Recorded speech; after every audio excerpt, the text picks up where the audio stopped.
जय हिंद मित्रांनो. मागील काही दिवसापासून महाराष्ट्रात एक आरक्षण हा विषय खूप चिघळलेला आहे. एक समाज म्हणतो आमच्या भागातून आरक्षण नको, दुसरा म्हणतो की आमच्या भागातून त्याच भागातून आरक्षण पाहिजे. पण हा आरक्षण पाहिजे कशासाठी? नोकरीसाठी, व्यवसायासाठी, कामधंद्यासाठी, राजनैतिक लाभार्थासाठी. मला वाटतं याच्यात सर्वात महत्त्व म्हणजे नोकरी हा विषय असावा. पण नोकरी देण्याची इच्छा सरकारची आहे का? हा प्रश्न निर्माण होतो. सरकारची इच्छा असल्यास त्यांनी त्याचे कोणकोणते नियोजन केलेले आहे ते काही समोर दिसून येत नाही. पण नोकरीच हा असतो का? का व्यवसाय पण आहे. व्यवसायासाठी लागणारा भांडवल पण देण्याची सरकारची इच्छा आहे का? कोणकोणते ते स्कीम्स काढलेले आहेत त्यांनी, ते आपल्याला समोर दिसत नाही. आणि जे स्कीम काढले, कोणते जे महामंडळामार्फत ते पैसे द्यायला लागले, त्या महामंडळाला ते पैसे पुरवतात का? आणि ते महामंडळ ही त्या सर्वसामान्य लोकांपर्यंत तो पैसा पुरवतात का? का स्वतःच्या आजूबाजूच्या लोकांनाच फक्त "तू घे रे बाबा, तू घे रे बाबा, तू फाईल आण." आणि जो कोणी स्किलवाला असेल त्याला फायली मिळतात का? हा एक विषय वेगळा आहे. प्रत्येक क्षेत्रात काही ना काही घोडदौड चालूच आहे. पण मला असं वाटतं, की आपण आज एक विषय असा घेऊ, की जेणेकरून युवकांनाही किंवा जे सुशिक्षित आहे, त्यांनाही काम मिळायला पाहिजे.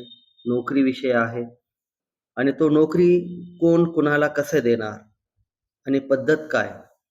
याच्यावरही आपल्याला माहिती पाहिजे. पण ह्या सर्व गोष्टीच्या व्यतिरिक्त सरकारची इच्छा आहे का? सरकारची इच्छा असेल तर ती नोकरी मिळणार का?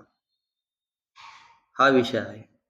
प्रत्येक क्षेत्रात नोकरीची अ, कमतरता भागत आहे किंवा कामगार कमी आहे, कर्मचारी कमी आहे, शिक्षक कमी आहे, पोलीस भरती कमी झालेली आहे किंवा पोलीस भरती होत नाही लवकर किंवा शिक्षक भरती होत नाही किंवा क्लर्क लेव्हलचे पोस्ट भरत नाही किंवा पिऊन लेव्हलचे पोस्ट भरत नाही. अधिकारी class 1, class 2 officer, class 3 officer कोणत्याही क्षेत्रात बघितलं तर कर्मचाऱ्याची कमतरता फार आहे. तरी पण हे सरकार त्याकडे लक्ष केंद्रित करते का? ते देण्याची इच्छा आहे का? ते दिल्यानंतर त्यांना पैसे देणार का? ते कर्मचाऱ्याचे त्यांचे काही नियोजन आहे का? महाराष्ट्रात तेवढा व्यवसाय वाढला का? मोठे व्यवसाय आले का? या सर्व गोष्टीकडे आपण नाही का लक्षपूर्वक बघितले पाहिजे. आणि हा बघण्याचा मुख्य म्हणजे वर्ग असायला पाहिजे, तो तरुण वर्ग असायला पाहिजे. जाती, धर्मात वाटून, काटून आपण काय झालेलं एकदम बिखरलेले आहे. मूळ मुद्द्याकडे कुणाचेच लक्ष नाही. अहो, तुम्ही जोपर्यंत व्यवसाय करणार नाही, पैसा कमवणार नाही, तुम्ही तुमच्या मुलाबाळांचे विचार कधी करणार मग? हे आहे का तुमच्याकडे काही कोणता प्लॅन आहे का? तुमच्या आजोबा-पणजोबांनी काही एवढी मोठी प्रॉपर्टी ठेवलेली आहे का? की तुम्ही जाती, धर्माच्या भांडणात भांडले, तरी तुमच्या लेकरूचे, तुमच्या मुलांचे, तुमच्या वारसांचे पोट भरणार आहे का?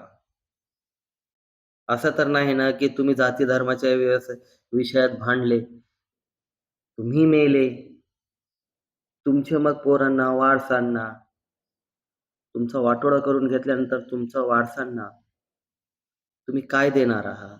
भीक मागायला बाहेर सोडणार आहात का? याकडे लक्ष केंद्रित करा आणि प्रश्न विचारा. नोकरी, रोजगार, कामधंदा, महाराष्ट्राचा विकास, जिल्ह्याचा विकास, तालुक्याचा विकास याकडे तुम्ही या जरा.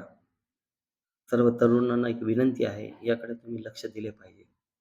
आणि त्याच मुद्द्यावरून मी पहिला नोकरी विषय म्हणून आरोग्य विभागात आणि घेणार आहे.